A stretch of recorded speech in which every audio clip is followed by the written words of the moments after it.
Hello, everybody. Wow, we are in for a treat tonight. Welcome to Infinite Wisdom with Suzy Miller.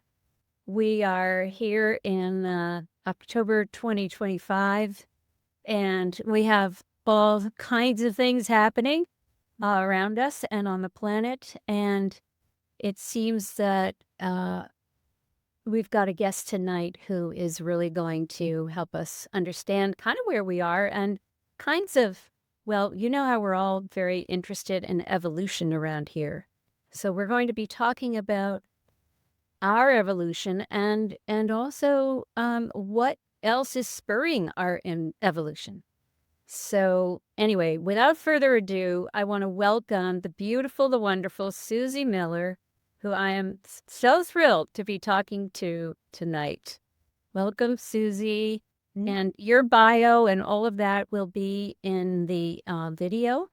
So rather than take a whole lot of time, but I do want to go back, like I usually do, is to ask you, in the Wayback Machine, when you were a kid, what was happening for you?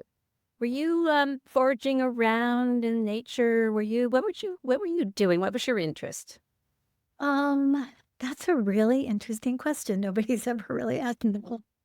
Um, yes, I definitely was a nature kid. And I spent a lot of time in nature, I would say, almost um, as a support to my own nervous system, but as a support to what was going on in my life. I really, trees, nature, everything along that line really, it just, they felt like they felt like home. And I also grew up in a family where, my mother is a master gardener, and it's like, so she has this background of um, just a really beautiful connection to nature. So yeah, that was definitely my go-to for sure. Um, and I think my mom says, I was just talking to her about this the other day. She goes, you were the kid that was like writing poetry. You were the kid that was, looking at things through that lens. So, yeah. Did you have a big family? No, um, I have just one sister, so that's younger than I am. So, So you were the oldest, yeah, and you were the sensitive. very sensitive. Mother and stepfather were both Virgos. So, and I'm a Cancerian woman. So, so that tells you a little bit right there. Yeah, everything was felt for me, has always been felt for me. And yeah, so Beautiful. And what were the things that intrigued you as you grew up and you were in school and kind of going through things? What was it that really attracted you in terms of what you studied or what you read? yeah. Before I answer that, I want to go back to one incident when I 8 that really speaks to kind of where I am now, which Right. um and I just kind of put these two together like fairly recently, but I do remember being 8 years old, standing out in front of my house, looking up at the sky, and my mom coming out onto the porch and saying, "What are you doing? And what are you looking at?" And I said, "I'm waiting for the children to come." And she said, "Suzy, the children aren't going to come out of the sky, you know?" And she goes, "Go, why don't you go play with the kids in the neighborhood?" Right. So, and then the other thing, my great grandfather was church builder, bridge builder, in Pennsylvania, outside of Pittsburgh, where I lived. And I think that was an early interest too. And I used to always say, I want to build bridges. And, and of course, I was also scared to death of heights. So it didn't compute either that all who was afraid of heights wanted to build bridges, right? But those were both playing out, yeah, probably in like my 8th year. And then as far as school's concerned, psychology, psychology, psychology. I was so interested in the just the human mind, the way things worked, why they work the way they work. Even when I went to college, that first blush was I'm going to be a psychologist, and so I ended up with a minor in psychology and a master's in speech pathology. But that, and quite honestly, I think in the work I do today, I probably use much more of much more of the psychology than anything else. But I love the human mind and the way it works and why Yes. that way. So I just have to tell you that you and I have some cross currents. Oh, uh-huh. I also had a mother who was a master gardener, Oh, nice. and I was born right outside of Pittsburgh. Were you really? Yes. So And that's then not all, but I want to save the rest for later. So I think it's fascinating, and also psychology. Yes, me too. But what about this idea that you were a builder, a bridge builder? And how did speech pathology be the thing you narrowed in on in that way? How did that happen? Um, I don't think that any of that was conscious, quite honestly. I think that when I was young, I definitely knew I had certain skill sets that others felt fairly offended by. Because, it's like, it's just like any little kid who sees very clearly. Mhm. And sometimes when you see very clearly and you're bringing that to the adults around you, they're like, yeah, don't see that clearly, Right. don't see that. And so I think just like everybody who comes in with all the capacities that we all come in with, conditioning will shut that down fairly quickly, right? And so, but I remember being able to see people so clearly, like as a 5-year-old, just being able to see very clearly. And so fast forward to, building bridges, it was almost like those statements, like waiting for the kids to come, or I'd like to be a bridge builder. I think that was like coming through, Yeah. whereas it wasn't like something that I was trying to figure out how I was going to do. It was kind of more like a moment in time where something broke through to remind me that, this is kind of the direction you're going to be heading. And then as far as speech pathology is concerned, I I loved kids. I'm a Cancerian, It's like I love home and hearth and babies and all that stuff. And so I just remember going to college and going um, through. I was going to go into a sorority, and one of the women that I really loved, I just thought she was amazing as a human being, happened to be a speech pathologist. Ah. And it just so happened that she would practice all of her tests and things like that on me early on. And the more I got into it, the more I was like, okay, there was some part of me that, back to that little girl, that didn't feel like she had her full voice, Yes. couldn't quite say everything that I really wanted to say in the world. And then there were these kids in the world who also didn't have their voice for one reason or another. And so I think that that was an immediate kind of click. It just felt right. And I really loved being a speech pathologist when I didn't know that there was anything else. For it's really an amazing job and a great opportunity to connect with kids in ways that felt really good. Felt really good to be able to help them with that voice. Fantastic. That makes a lot of sense to me. And it's hard when we are sensitive souls and some other things are going on, some ways of perceiving, to find us a place to put that, in the world in terms of a career. And it sounds like you found the perfect one. And also how it was serving you and in finding your voice. I love that. I think all of life is that, honestly. I think that we choose things thinking that we're going to be of service to it, and it is of service to us and vice versa, which, continues that cycle. So, and that's still true today, even with the telepathy and all the other stuff. So there you are, trained as your speech pathology and your speech pathology, and you go about and you start working. And at what point, how many years into that was it when you met Riley?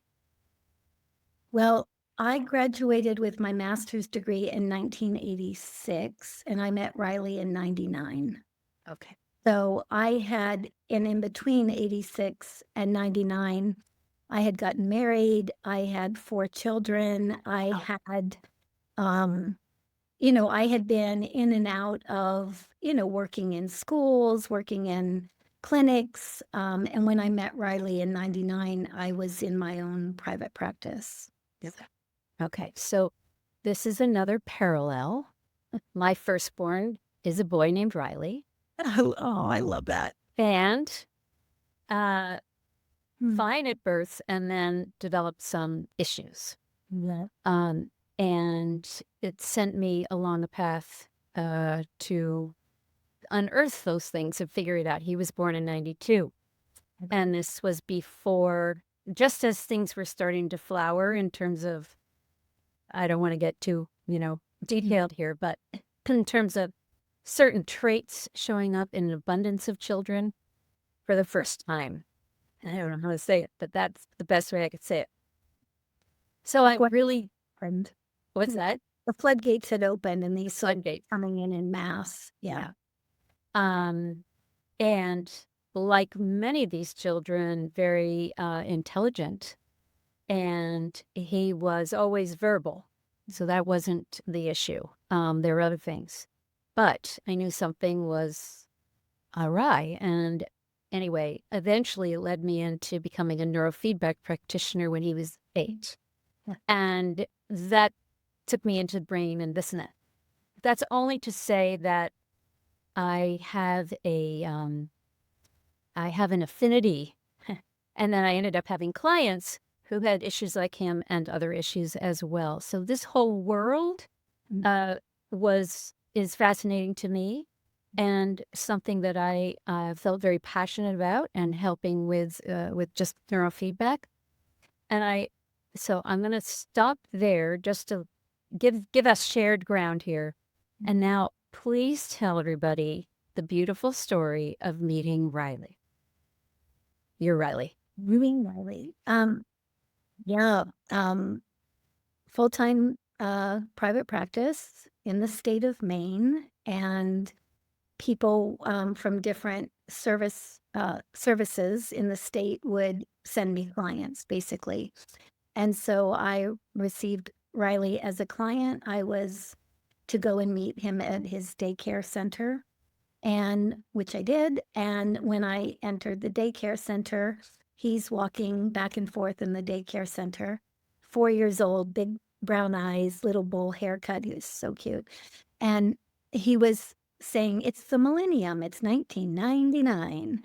And granted, now in 99, there was still not a whole lot of information about autism. And when I graduated in 86, it was 1 in 10,000. So there was, speech pathologists today get all kinds of information about that. I got none. So, and I'm so glad I didn't, because that opened up the opportunity for Riley to teach me instead of me thinking I was going to teach him.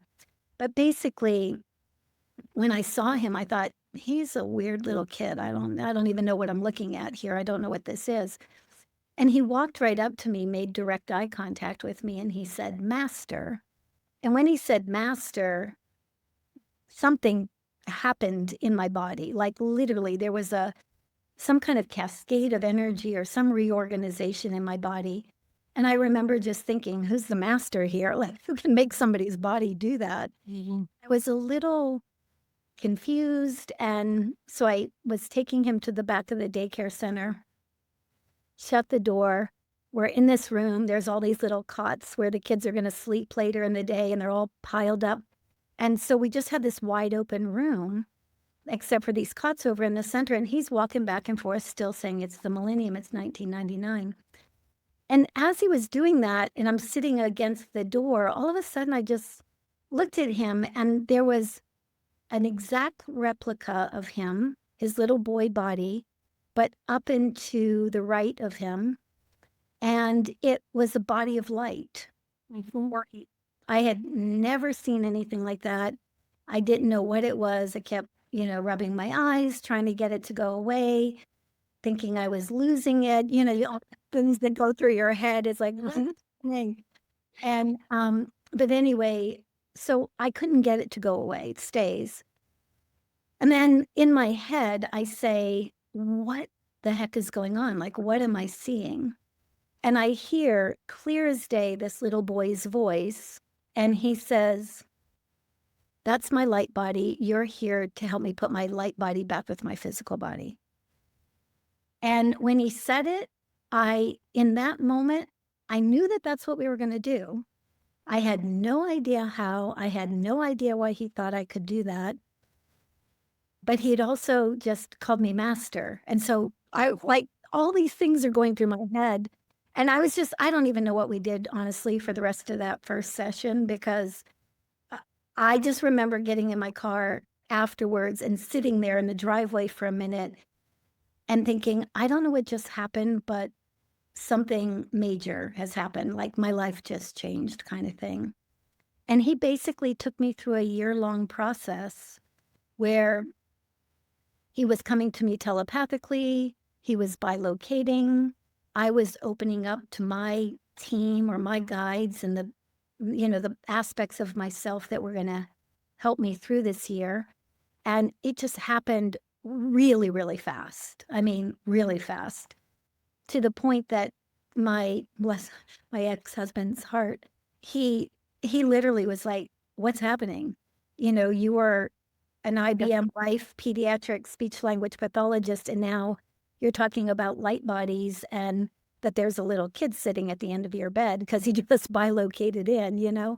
And so it was a very confusing time, and it was an exhilarating time. One of the things that I don't typically share or hadn't shared, like in Awesomism, is right before that, there was something in me, as I'm driving around to see different clients, there was something in me that was just like, life wasn't quite the way it was supposed to be. I had a beautiful family, a beautiful, husband, it's like a beautiful community, all of this, but there was something that was just, it's not it. It's not right.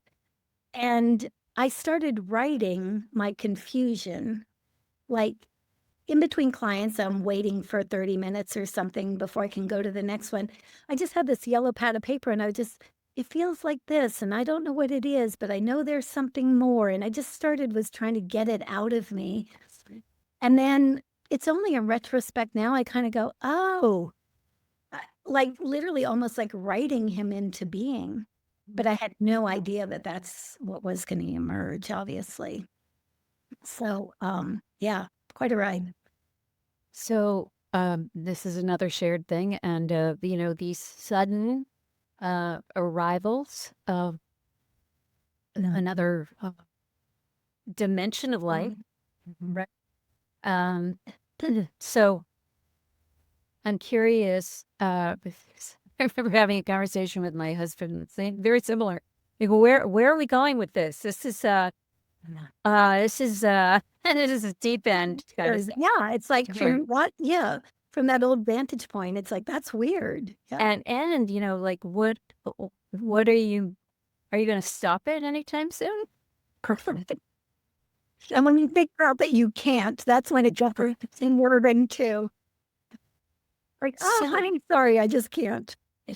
God bless them. Well, so did you seek out any kind of guidance from humans to help you? Yeah.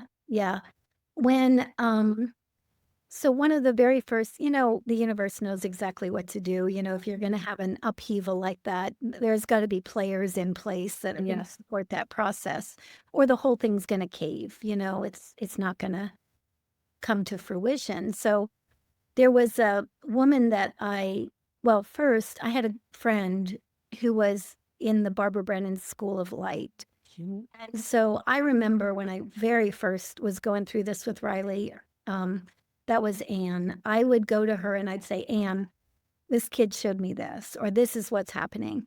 And she'd go, look at page such and such in Barbara Brennan's Hands of Light, and you'll see what you're seeing. And I was like going, okay, great. So I had that little bit of a reference point going back and forth for a while. And then I remember the day that I came to her and I said, Anne, Riley showed me this, and he's able to do that. And, and she goes, that's not in the book. And and I just remember just feeling like, huh? I was like, she goes, and she said to me, she goes, that's the book you're going to write. And I was like kind of going, I'm not writing any books. I'm still trying to work this all out. Right. So yeah, no, but I remember that feeling. There was also another woman that named Jill Turner, who really became a mentor of mine. She lived in a small town in Maine, and she happened to channel an Asian physician, an ancient Asian physician. She was English, so she had an English accent. When she channeled Tushwa, Tushwa was Asian, so now the Asian accent. And I'm at the beginning, I'm like, too much going on. It's like too many things happening. But she was one of the first people that I ever met who spoke in light language. And I was fascinated by it. And I had many sessions with her just helping to calibrate my system. And yeah, and through her really started to feel confident enough to utilize light language. Not with everybody, kind of in my head or on my own at the beginning, but yeah. So yeah, I definitely had some really amazing people in place just when, Fantastic. yeah. I mean, it does take a village when It's something like that happens. So how long did it take you to get Riley's light body back connected with his physical body? a year. It did. Yeah. Yeah. I was seeing him sometimes once a week, sometimes twice a week, and he would just tell me what to do. I was literally just following directions. And if you looked at Riley today, you'd kind of say he looks like an autistic adult. The difference is that what happened is not he was not communicatively verbal. He was not fluid. You couldn't ask him a question and have an answer come back. So his communication wasn't functional. Uh, and at the end of the year, he was completely verbal. You can, to this day. Yeah. Ask him what you want to ask him and he'll tell you. Wow, wow, wow. That is, I love that story so much. It's really something, and it leads us now. Let's leap ahead here to the telepathy tapes, because so many people have. As soon as I heard them, I put it out to my list. You got to listen to this. Tell us how that all happened and how you got involved with that project and all of that.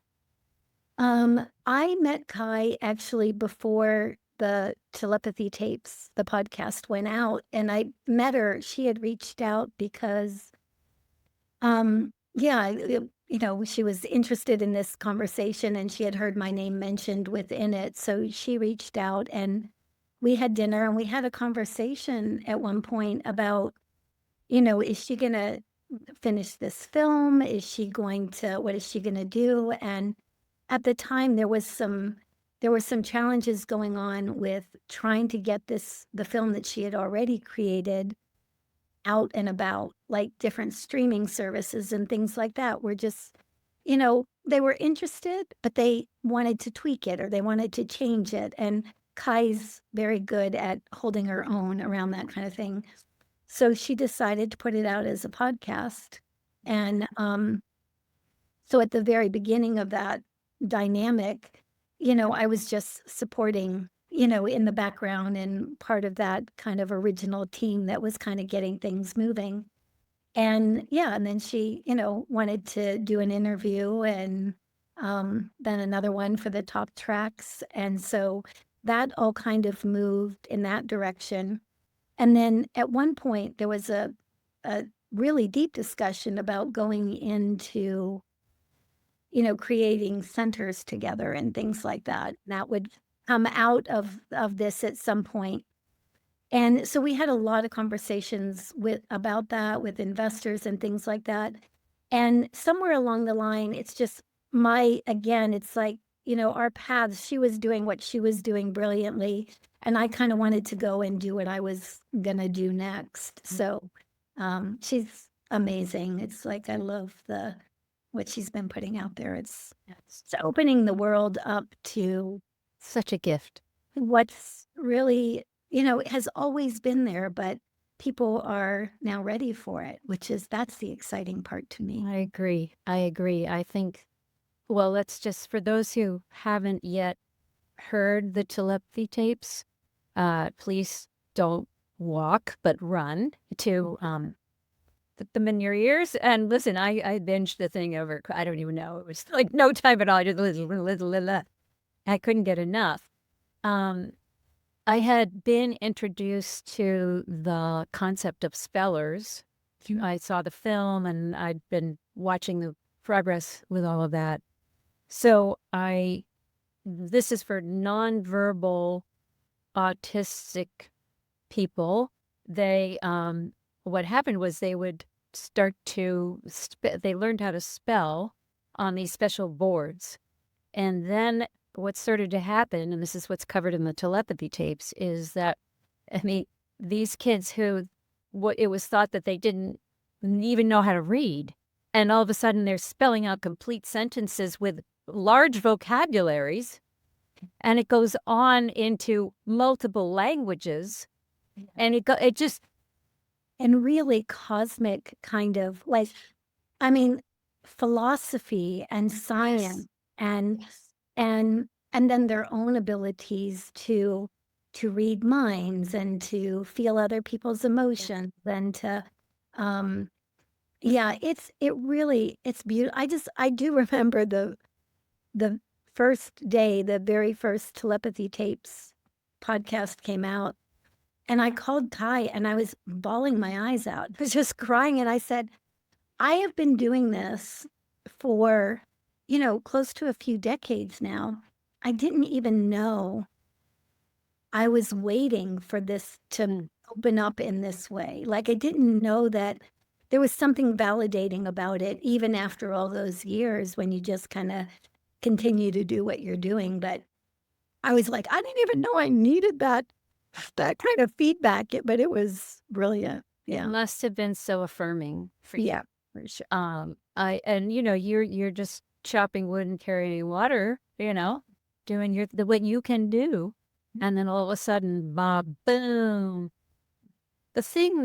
There are a couple of things about the telepathy tapes that really excited me. The way that they demonstrate what we're all capable of doing, but we've been conditioned in many ways not to.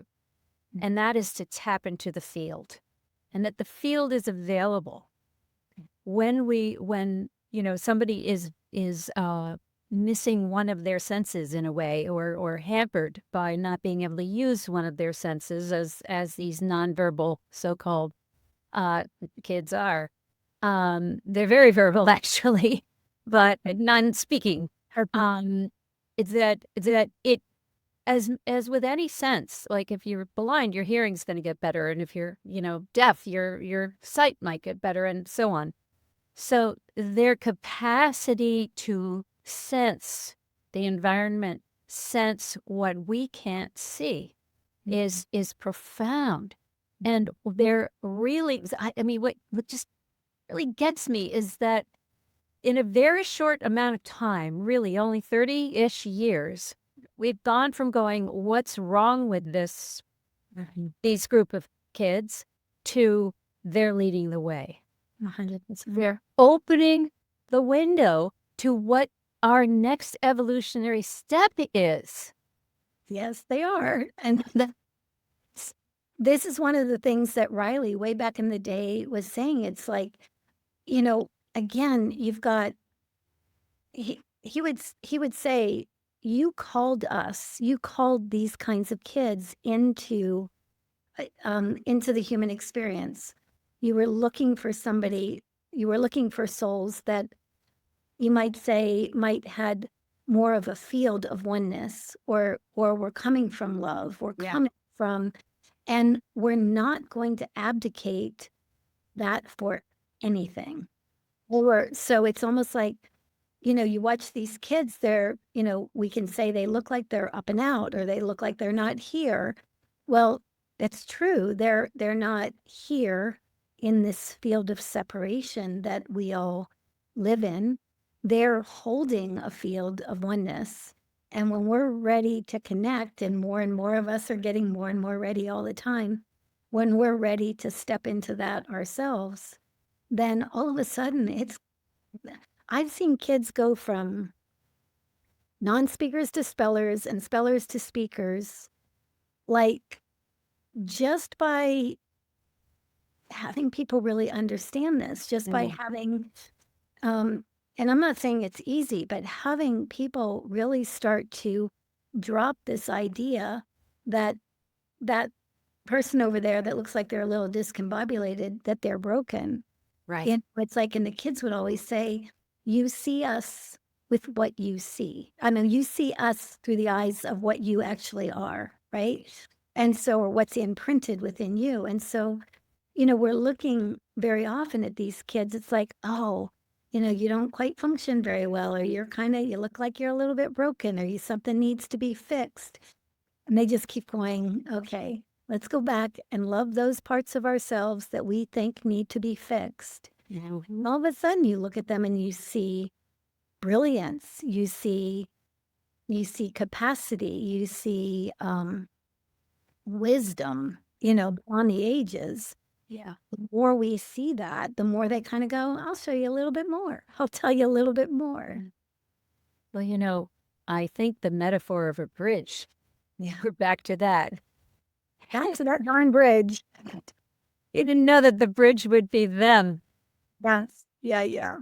And that you helped to build that bridge. And that's so, I mean, it's just a beautiful story, and very relevant. And they are like the signposts. They're the blinking lights that say, follow this, I loved, well, there are two things I want to mention. One is that going from you're broken to you're actually fine, and it's up to me to rearrange myself to understand you better. I had that experience with my kid, because what we figured out was my husband and my son. But first we figured out the husband, then we figured out what was going on with the son. And it all happened within a very short frame time. And I remember thinking, oh no, because it was a lot of work. And okay, don't make me do anything else, because this has all been hard. It was really and I was coming face to face with my conditioning and what a family's supposed to look like, how we're all supposed to act. Anyway, but I went to this what they used to have these things called the Winter Brain Conference. I love the title. And we would go, all these brain neurofeedback people would go. And can I stop you for just a second? I need to just put a blind down. If not, I'm going to get it more. I see. Yeah, no problem. Sorry about that. Go ahead. No problem. So I went to hear this one man talk. He was just written a book called The Edison Gene. This is Tom Hartman. Maybe you know who he is. Yeah. And he had just come out with the book. And I won't go into all the details, but he put together this incredible combination of research from geology to I can't even think of all the things now, but came up with this idea about this special gene that arose as out of need for a way to make peace between tribes. And then that is what has grown over the years, and now we call it ADD. But they were the original seekers of, well, opening the envelope. Yeah. They're the ones who got on the ships and sailed across the ocean, not knowing what they would find. So these people, we are very special. And I walked out of that talk and I went, oh my gosh, I am so lucky. No, maybe they're not fitting into a slot, but they're showing me, and I need to change myself. So that's one thing I just wanted to mention, because I think we all tend to fall into that conditioned place, and the more we can break that down, the better. We're all conditioned, and it's nobody's fault that we're conditioned. We're just, these are the lifetimes of experience we've had in certain fields of conditioning. And that's why the kids are going, now we'll stay up and out until that gets worked out a little bit. But I think that I always find it fascinating because parents especially say the same thing over and over again, which is that same thing you just said, where we all have conditioning and we all think our families are supposed to look a certain way, our children are supposed to be a certain way, and in order to fit into that dynamic. And these kids are coming and going, yep, not fitting into that dynamic. Not going to do it, not going to do it. And it brings up all of our stuff. Yeah. Because we just want our kids to belong. Because we wanted to belong, And so it's really beautifully orchestrated that one of the first things that comes up when parents go, oh, my kid's not like everybody else's kid, then one of two things is going to happen. We're going to try to cram them back into what we think they should be. And that never goes very well. I mean, it just becomes so challenging for everybody involved. Or we start kind of going down some kind of path of opening ourselves up.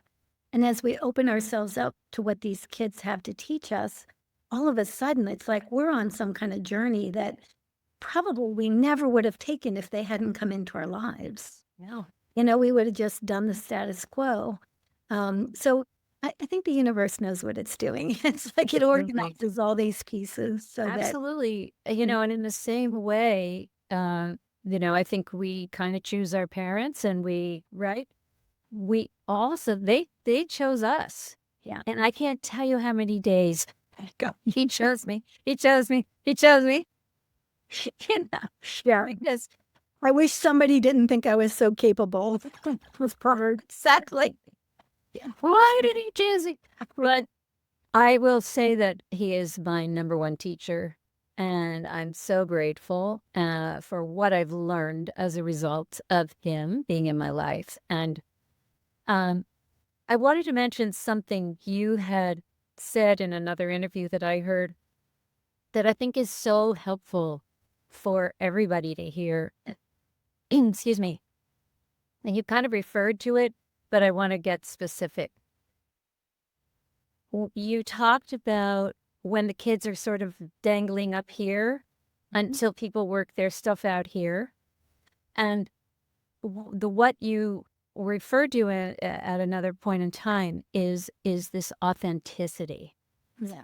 Is that if we're saying one thing and feeling another, that's like a clanging bell in their system, right? And I'm using that word. I don't know if that's true, but it's very disturbing and destabilizing. They can't handle it, right? Well, their bodies can't handle it. Their souls handle it very well. But a couple things that the kids have said in regards to this. One, they would say, we don't care how our parents feel. I've heard that a million times. We don't care how our parents feel. We care that they know how they feel. Because if they know how they feel, then what's coming out of their mouth in regards to that is usually pretty similar. They also said, you know, people are trying to invite us to verbal communication all the time. And but why would we want to verbally communicate when it's not really authentic? It's not real. You know, it's we they from a soul perspective, you might say they're watching the way we have been conditioned to use language to modulate, manipulate, to not have to present something that we don't feel comfortable presenting. You know, it's like, and so I think that the other thing that these kids do naturally, and I can feel that this has happened in your experience too, is they bring you to your knees one way or another. I mean, the vulnerability that is felt by a parent when their child is not functioning the way other kids function and they don't have a reference for that. There's vulnerability because we have to then feel our way through this situation. We can't think our way through it. Right. And we've all been conditioned to think our way through. And so, you know, you see all these different things that are happening beautifully, naturally, and organically, just because these kids are, you know, in our homes or in our clinics or in our schools or wherever we find them. But yeah, it's like that level of authenticity. I've seen more kids say their first "I love you" after a parent has said, "Uh, I got nothing." You know, it's like, you know, like when the parent literally articulates, "I'm scared. I don't know what to do. I don't know how to help you. I don't know what you need from me." And the tears start falling. I have seen more kids walk up to their parents and either verbally say for the first time, "I love you," or put their hands on their face and go, "It's going to be okay. It's a rough road, but we're going to do it." You know, Wow. it's, yeah, these things are just amazing to me and we think, I think all of us think, "Oh, you know, it's like, no, I'm getting along pretty well. I'm authentic." But if we ever just go take a day and kind of look at those two things. How do I feel? And then somebody comes up to you and they say, "How are you today?" "Great, I'm doing fine." That's actually not true, you know? Yeah. And to the kid that's vibration first and is sitting next to you watching that, they're going, "Wait, you know, does happy mean an undercurrent of sad? Is that what happy means? Or does happy mean happy?" Yeah. Yeah. Yeah. This is one of the aspects of our evolution, I believe, that we are being asked. So, you know, when we talk about oneness and unity consciousness and all of that, and when I started to think about this, I went, well, we can't even think about unity consciousness out there until we are in unity conscious within ourselves, unity consciousness within ourselves. As Until far that as, authenticity, right? as far as I know, um, one of my favorite quotes from um, the movie What the Bleep was Fred Allen Wolf, Dr. Fred Allen Wolf, and he goes, "There is no out there out there." And it just, I always have stuck with that because, you know, it's as we're, one of the things that the kids showed me is if we can think of ourselves like as a big sphere and all the aspects of who we are within that sphere, you know, the part that, you know, gets angry or frustrated, the part that, you know, knows their capacity, the part that's sad, the part that's all of them, all of the aspects, all of the ages of, you know, what came before where we're sitting right here. If all of that's in the field, they just said, "Can you love all of that?" So as it arises, you know, I woke up angry and I'm frustrated, I'm irritated, and I'm like, "Oh, I don't want to do this anymore," or whatever that is, right? Can we can we just sit with that? Can we just love that part? The minute we do, that part feels part of the whole. Yes. And I just remember one time, like, struggling a lot with my inner 13-year-old. She was not gonna go along with the party at all. It's like going, "Come on." It's almost like a mom trying to, wrestle down a 13-year-old and get him to conform, and my inner 13-year-old was not gonna do it. And I just remember at one point saying to the kids, it's like, "I need some help here." And all I heard was, "How can you cast out any single aspect of yourself and feel whole?"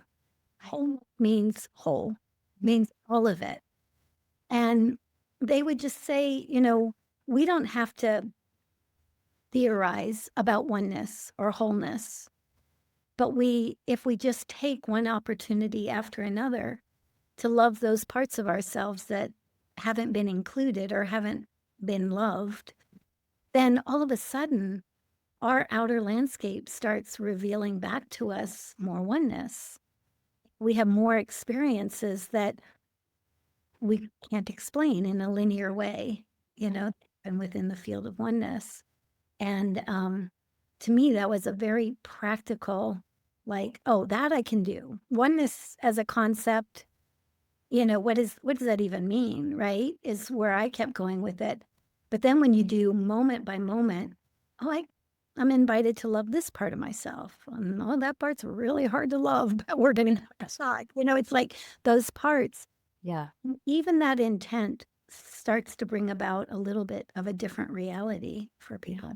Yeah, truly. I just I'm blown away by what they're teaching us and helping us to bridge to the next iteration. This capacity, how they communicate with one another. By the way, I met this young man is not covered in the telepathy tapes, but he is one of these lovely beings. His name is Alex, and he is so wise and so tapped in.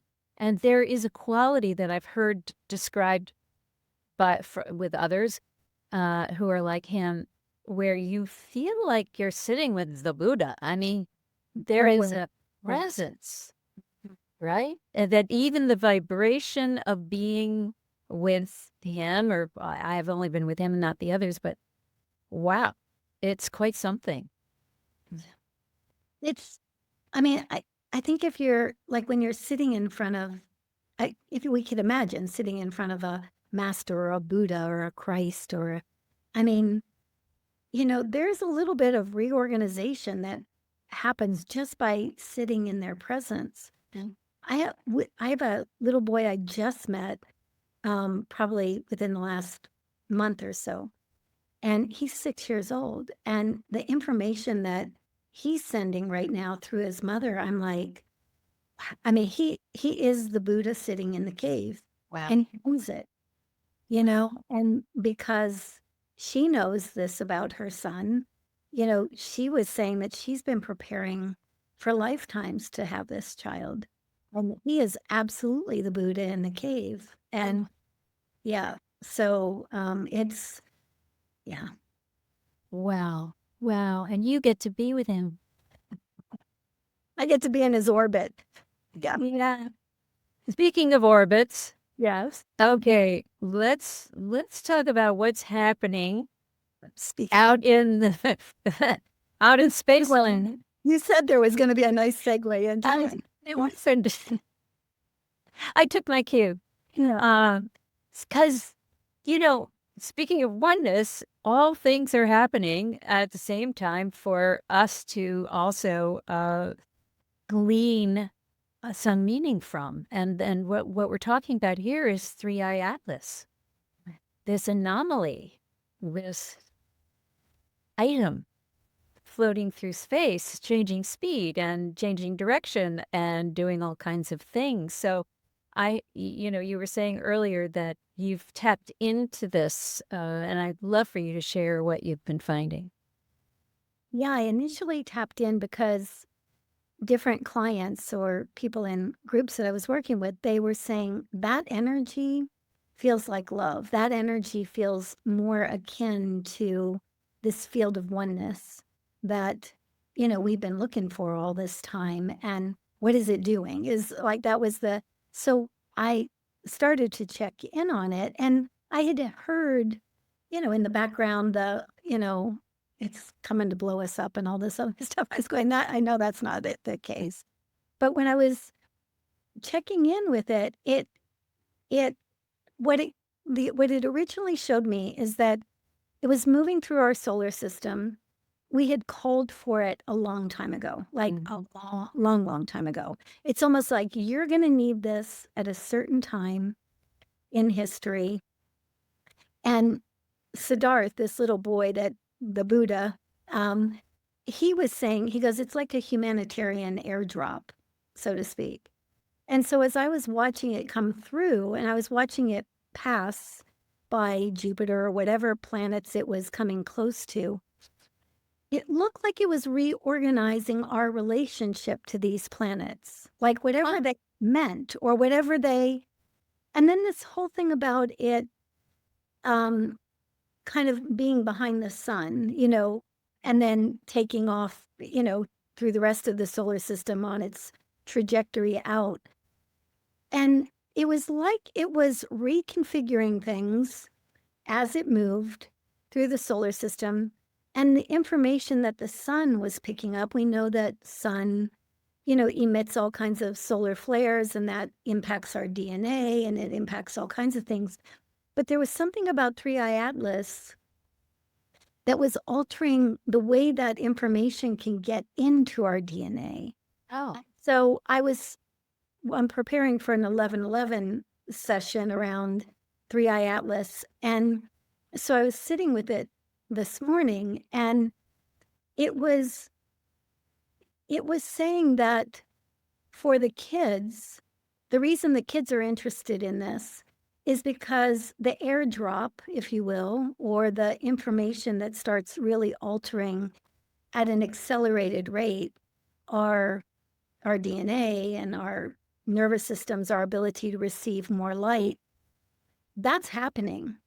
And as that happens and as that's broadcast through solar flares and all that other kind of stuff, we're being altered. We're being altered in really big ways. And so if we're being altered in big ways and we're more matching that field of oneness, or at least that's the potential, these kids are like, hey, they can spot that kind of energy a mile away. So they're very interested in that. And it was what 3i Atlas said today, and I can't believe I'm even saying that sentence out loud, but for whatever reason, you're among friends. It's okay. But I still have a little glitch around, collective consciousness of the children, or this kid's telepathically communicating. But the conversation I was having with kids, that right, that just sounds funny still to me.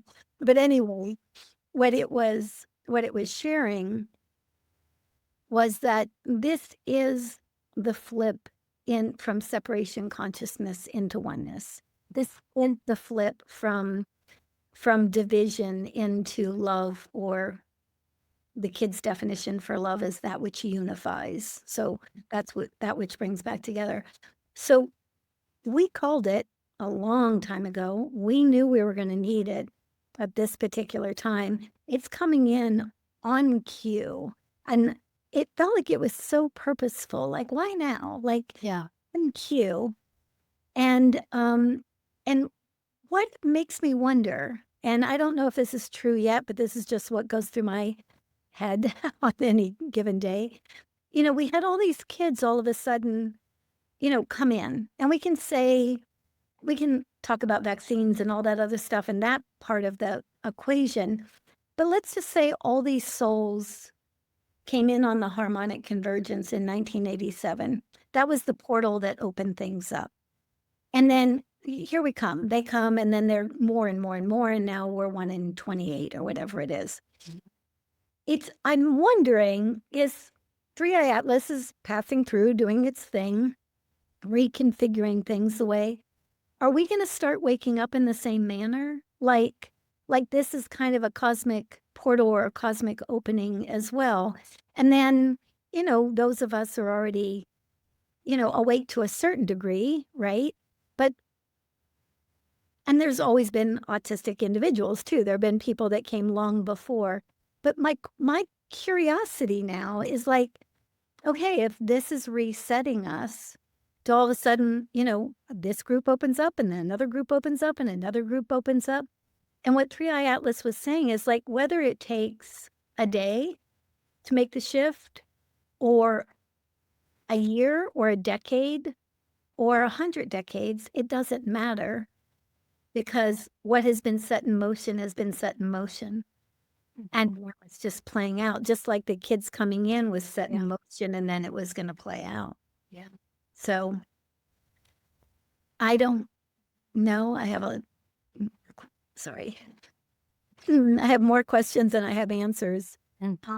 But what I do know is the kids vibrationally are matching that energy and feeling very at home.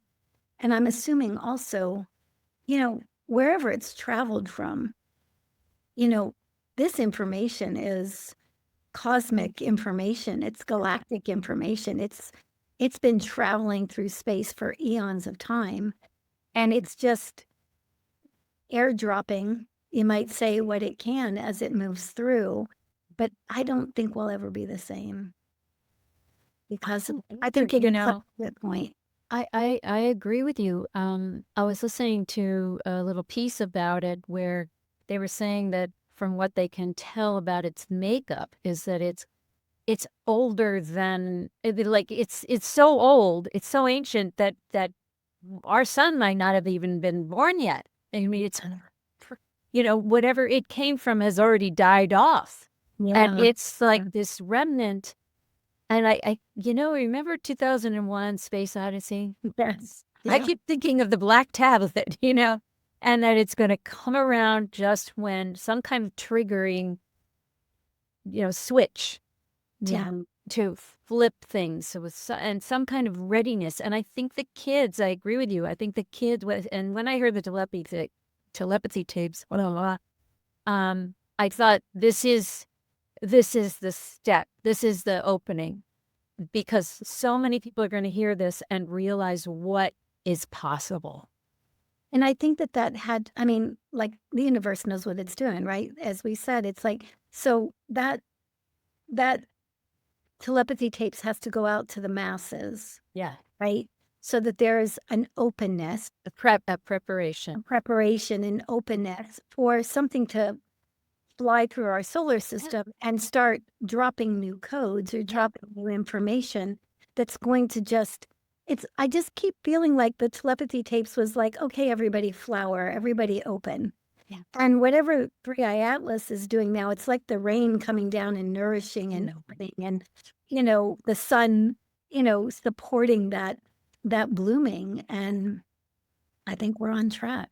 It's so exciting. It's so exciting. Wow. Oh my gosh, Suzy, I feel like we could chat forever, but I want to make sure that if people would like to ask a question, now is the time. And Michael has raised his hand. So Michael, go ahead. Well, hi, Suzy. We had a chat about a year ago, I think it was. We have. Which was great. And our project Beyond Being Human is still going strong. And I'd love to invite you to our next full moon gathering. The last one is about from the heart. That was our theme. The next one is about oracles and mystics. Okay. I'm very excited to hear how you're talking about the evolution through the autism and etc. My question is,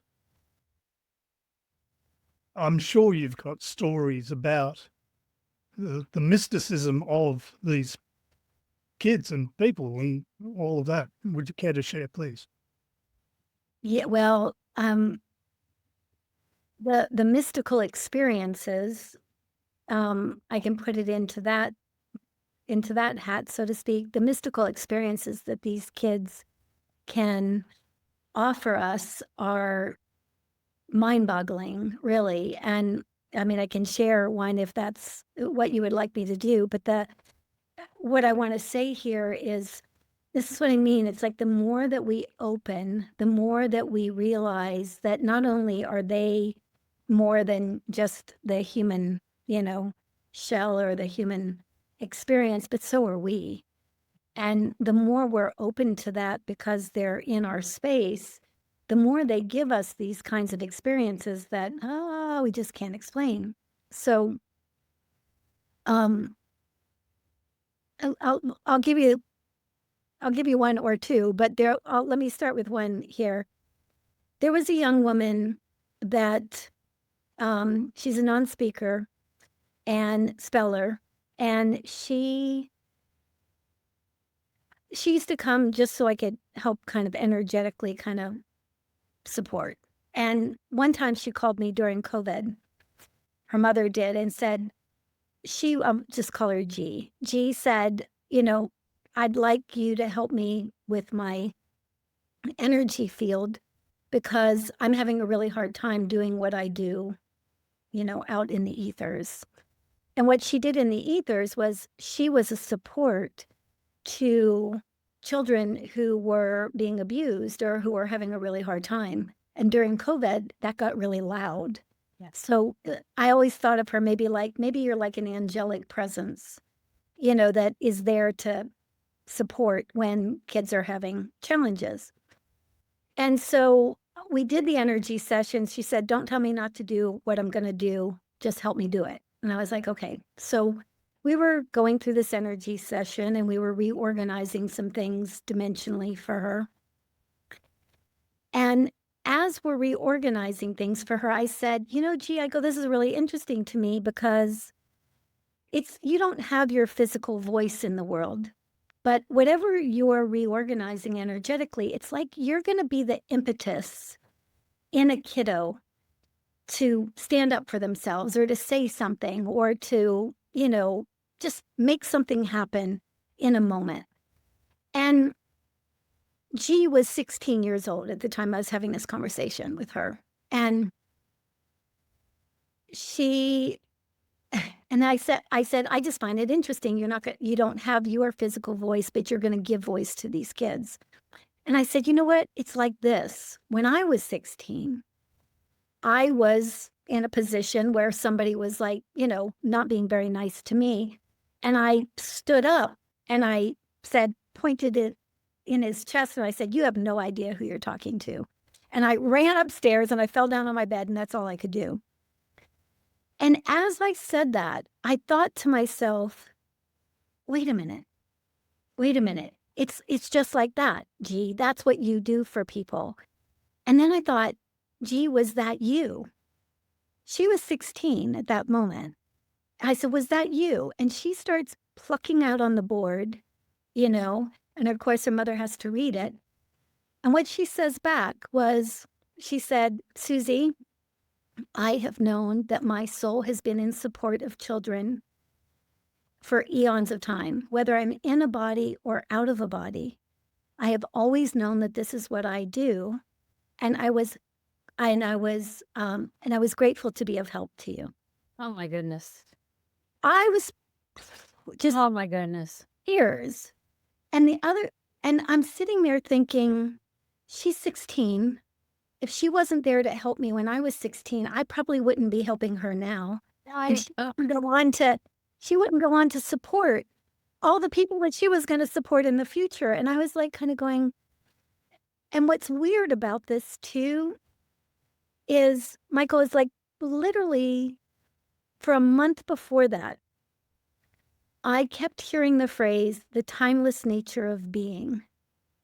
The timeless nature of being. And I had no idea what that meant until I had that experience. And I was like going, oh my gosh, that's the timeless nature of being. Always knowing what we are beyond our bodies, beyond our. So anyway. What a full circle. That's amazing. And this is the thing, honestly, Hope, we can't make this stuff up. No, it's like, I couldn't have made that up even if I tried. And yet it had such a lasting impact on my own experience. So mysticism, something mystical, is it's available with these kids, and that's one of way too many stories. But yeah, that's one that really stuck. Here. Have you heard the story of Joseph of Cupertino? I haven't. He was supposedly autistic and from a very young age was totally spurned by his whole community. This is back in 1600. Yeah. He was always just totally in service to everybody and everything. And he was around religious organizations and part of the monastery there. And he kept getting kicked out. And then they say, oh, look, just you can work in the kitchen, just do the dishes, will you? He ended up being one of the most famous flying friars. Oh, wow. Yeah. That doesn't And surprise me in the least. yeah.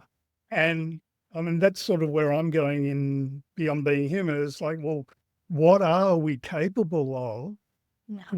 for one thing, and how connected is the divine in all of that? And maybe just one last little thing that have you heard more from them in terms of that connection to the divine? This population as a whole speaks about the divine in all kinds of ways. And like there's a very deep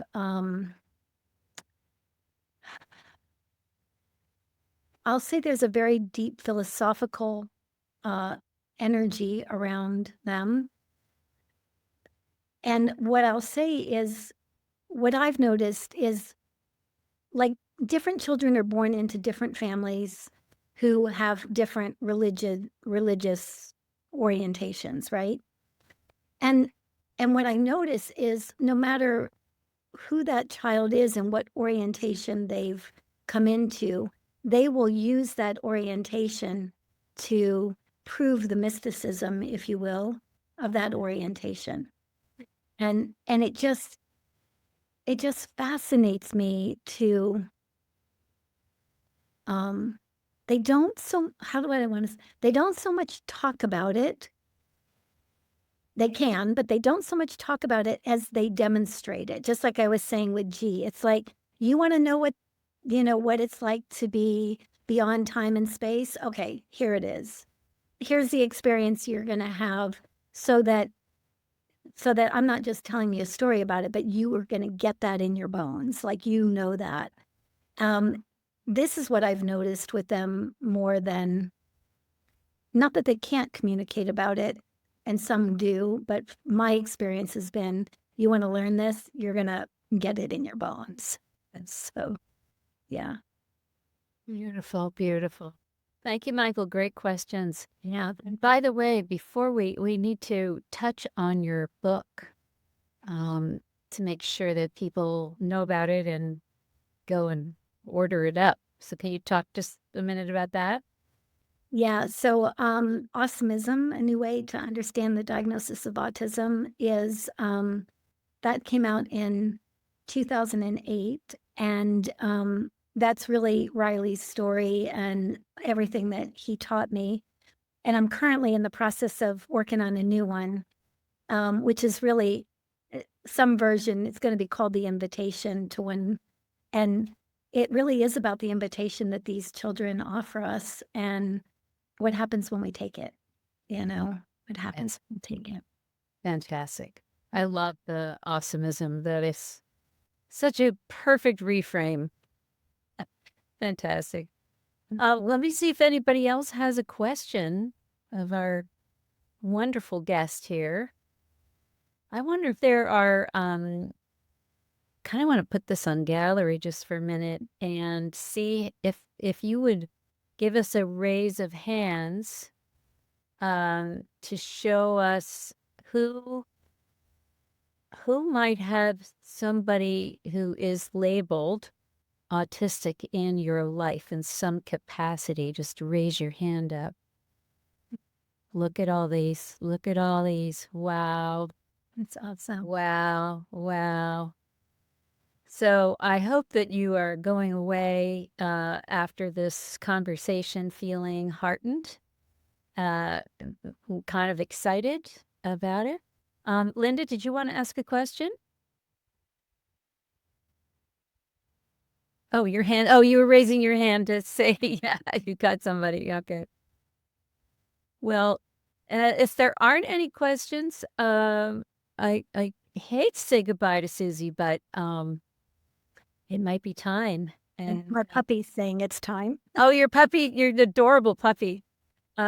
Suzy, let me just get you back here 1 second. And I just want to thank you so much. This has been an incredible conversation. I've enjoyed it very much and have learned a lot from you. And just the way you emanate the journey you've been on. You know, you're not, your 6-year-old friend is not the only Buddha in the room, by the way. It's rubbed off. And so it's really a pleasure to be in your presence and to hear your wisdom. So that's why we call this infinite wisdom. I know. Yeah. Thank you so much. Yeah, thanks for having me. Yeah, it's really been a pleasure. All right, everybody, that's a wrap. And please, when I release this, Suzy's information will be there, but it's SuzyMiller.com. Is that right? Yep. So investigate, get the book, and sign up for whatever she's doing because it's amazing. All right, everybody. Thank you. Thank you. Lots of love. Bye-bye. Everybody.